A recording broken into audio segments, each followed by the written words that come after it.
কথাগুলো সব জুড়ে যাক, সূচনা হোক এক নতুন কাহিনীর। আজকের গল্প মোহিনী। মোহিনী কিন্তু সত্যি ঘটনা অবলম্বনেই একটা গল্প। আমি আমার নিজের মতো করে সাজিয়েছি। তো প্রথমে বলি যে যখন দেখবেন যে আমাদের দেওয়ালে পিঠ ঠেকে গেল, আমাদের হাত ধরে আমাদেরকে সোজা হয়ে দাঁড় করাবার আর কেউ নেই, তখন কোথার থেকে এমন কেউ আসেন যে হঠাৎ করে আমাদের জীবনের মোড়টাই চেঞ্জ করে দেন।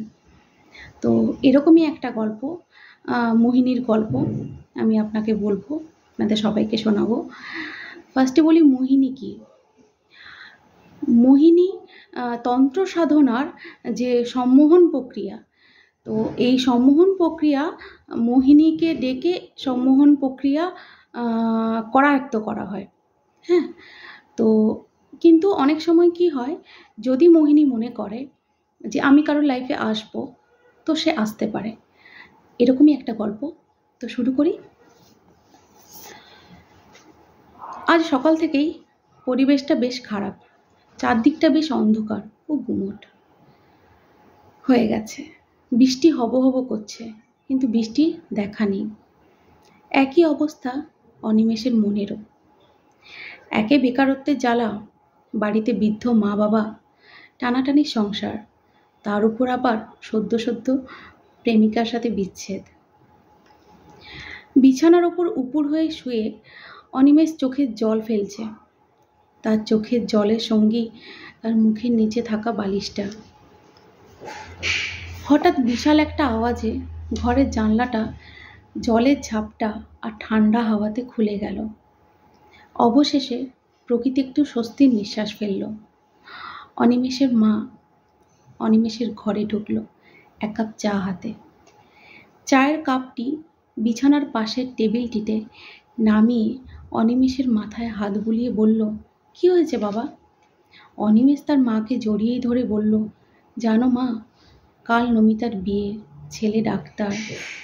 আমাদের এতদিনের সম্পর্কে কি কোনো মূল্য নেই মা? অনিমেষের মা একটা দীর্ঘ নিঃশ্বাস ফেলে বলল, বাবা কি করবি বল, আমাদের অভাবের সংসার, তুই এখনো নিজের পায়ে দাঁড়াসনি। নমিতাই বা আর কতদিন অপেক্ষা করবে? সবাই কি আর তোর মায়ের মতো একবেলা খেয়েও মুখে হাসি নিয়ে থাকবে? আর তা করবেই বা কেন?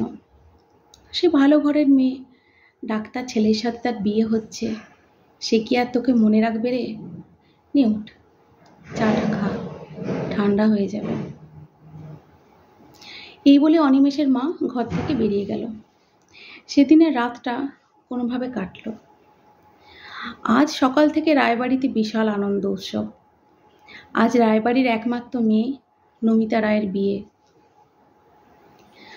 আলোকসজ্জা দূর দূর পর্যন্ত দেখা যাচ্ছে। সানাইয়ের আওয়াজ যেন গগন বিদারী। রজনীগন্ধা ও গোলাপের গন্ধে চারপাশ যেন মোমো করছে। প্রচুর খাবার, এত খাবার যা হয়তো অনিমেষ ও তার বাড়ির লোক কখনো চোখেই দেখেনি। অন্দরমহলে বসে আছে লাল বেনারসি আর গা ভর্তি সোনার গয়নাতে সুসজ্জিত নমিতা। হঠাৎ করেই নমিতার ঘরের জানালাতে দুটো টোকা পড়ল। চমকে উঠে নমিতা বলল, কে কে কে ওখানে? পালঙ্ক থেকে নেমে জানলার কাছে গিয়ে দেখে অনিমেষ। অনিমেষ, তুমি তুমি এখানে কি করছো? যাও যাও এখান থেকে। প্রচণ্ড এক মুখ বিরক্ত নিয়ে বলে উঠল নমিতা। অনিমেষের চোখের জল ফেলতে ফেলতে বলল, একবার শেষ দেখা তোমায় দেখতে এলাম নমিতা। আমার কত স্বপ্ন ছিল তোমায় এমন সাজে দেখার। কি সুন্দর লাগছে তোমায় নমিতা। নমিতা আরও বিরক্তির স্বরে বলল, তুমি শুনতে পারছো না? তোমায় যেতে বলছি। এত অপমান যেন অনিমেষের মাথায় ঢুকছেই না। খালি দু চোখ ভরে দেখে যাচ্ছে নমিতাকে, আর চোখ দিয়ে চুইয়ে চুইয়ে পড়ছে জল। এবার অনিমেষ বলে উঠল, এখনো সময় আছে নমিতা, চলো আমরা দূরে কোথাও চলে যাই। তুমি দেখো, আমি তোমাকে সুখে রাখবো। কোনো কষ্ট হতে দেব না তোমার। নমিতা এবার চিৎকার করে বলে উঠল, দূর হ হতচ্ছাড়া, বরের গাড়ি ঢুকলো বলে আর এটা এখানে এসে আমার মাথা খাচ্ছে। এবার যেন সঙ্গীত ফিরল অনিমেষের। চরম অপমানিত হয়ে বেঁচে থাকার চেয়ে মরে যাওয়া ভালো, এই ভেবে সে চলে গেল সেখান থেকে। রাস্তায় যেতে যেতে সে নদীর পাড়ে এসে পৌঁছায়। নদীর পাড়ে দাঁড়িয়ে দাঁড়িয়ে অনিমেষ মনে করছে তাদের পুরনো দিনের কথা। কত কথাই না নমিতাকে দিয়েছিল, আর আজ এইভাবে অপমান করে কুকুরের মতো তাড়িয়ে দিল। দূর, এমন জীবন থাকার থেকে না থাকা ভালো। এই বলে অনিমেষ যেই না নদীতে ঝাঁপ দিতে যাবে, অমনি অনিমেষের হাতটা কে যেন এসে ধরল। অনিমেষ ঘুরে দেখে এক অপূর্ব সুন্দর মেয়ে, যার সৌন্দর্য ঠিক যেন কোনো স্বর্গের অপ্সরার মতো, অথবা কোনো রূপকথার স্বপ্নপুরী রাজকন্যার মতো। এমন সৌন্দর্য না সে কখনো আগে দেখেছে, না সে এমন সৌন্দর্যের কথা ভেবেছে। এমন সৌন্দর্য তো মানুষের কল্পনারও অতীত। সেই মেয়ে অনিমেষকে বলে, তুমি এমন একজনের জন্য নিজের এত সুন্দর জীবনটা যে বলিদান দিচ্ছ, তাতে তোমার কি লাভ হবে? তোমার বাড়িতে যে তোমার মা বাবা তোমার জন্য অপেক্ষা করে আছে, তার কি হবে? আমি তো বলবো নমিতা তোমাকে ছেড়ে দিয়ে ভালোই করেছে। তোমার তো কোনো দায়িত্বই নেই। যদি দায়িত্ব জ্ঞান থাকতো তবে তুমি মরে যাওয়ার কথা ভাবতেই না। কি ভাবছো মৃত্যুতেই তুমি শান্তি পাবে? না, তোমার অসময়ের মৃত্যু কখনোই তোমার শান্তি দিতে পারে না।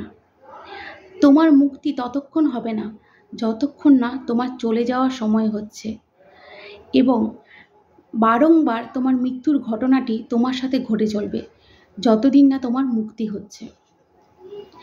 এবার অনিমেষ বলল, আপনি কে? কি করেই বা এত কথা জানলেন? মোহিনী বলল, আমি সেই শক্তি যাকে পেতে সাধক তার সারাটা জীবন দিয়ে দেয়। আমার অবাধ বিচরণ। আজ তোমায় এমন অবস্থায় দেখে না এসে পারলাম না। চলো, আমি তোমার সাথে তোমার বাড়িতে যাই। তবে বলে রাখছি, আমায় তুমি ছাড়া আর কেউ শুনতেও পাবে না, দেখতেও পাবে না। আর কথা দিচ্ছি, তুমি যতদিন না আমায় যেতে বলবে, আমি তোমায় ছেড়ে যাব না।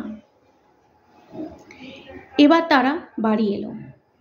সেই মেয়ের বাড়িতে আসার পর দিনে দিনে অনিমেষের ভাগ্যের চাকা ঘুরতে লাগলো।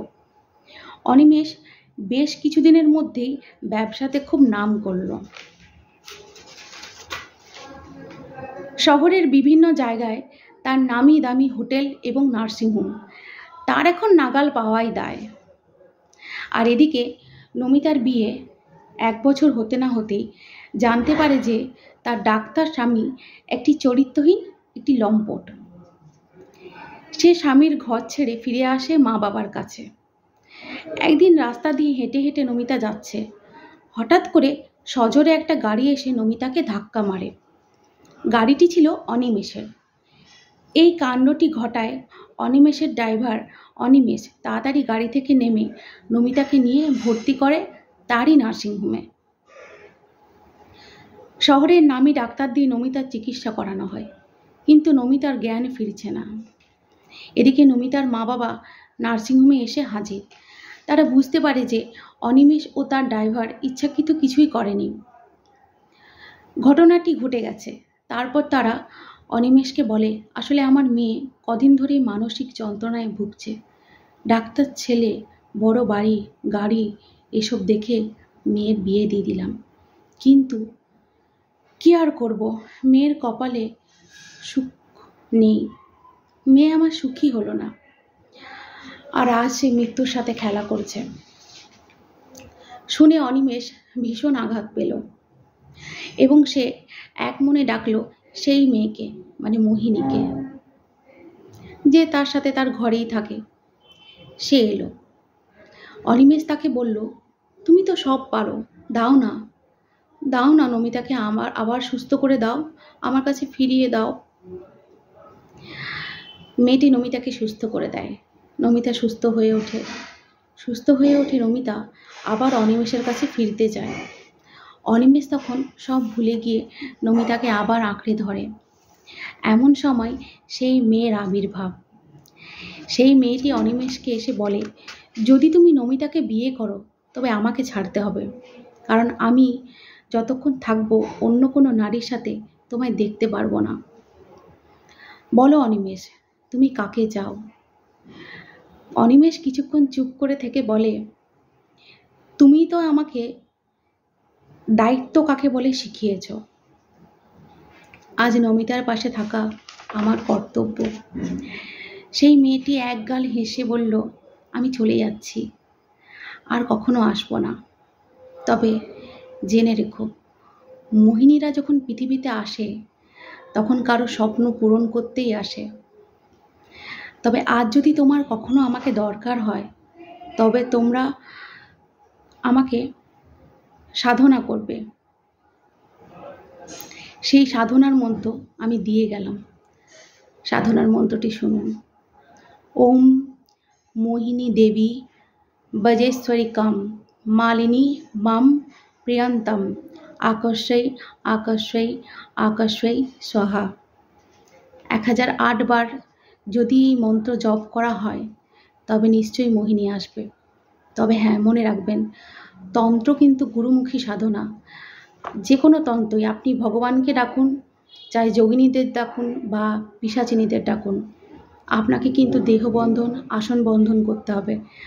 আর এই দেহবন্ধন আর আসন বন্ধনের মন্ত্র কেবল আপনার গুরুদেবই আপনাকে দেবেন। অতএব এগুলো করার দরকার নেই। গল্পের মতো শুনুন, আর ভালো লাগলে অবশ্যই একটা কমেন্ট করবেন। ভালো থাকবেন।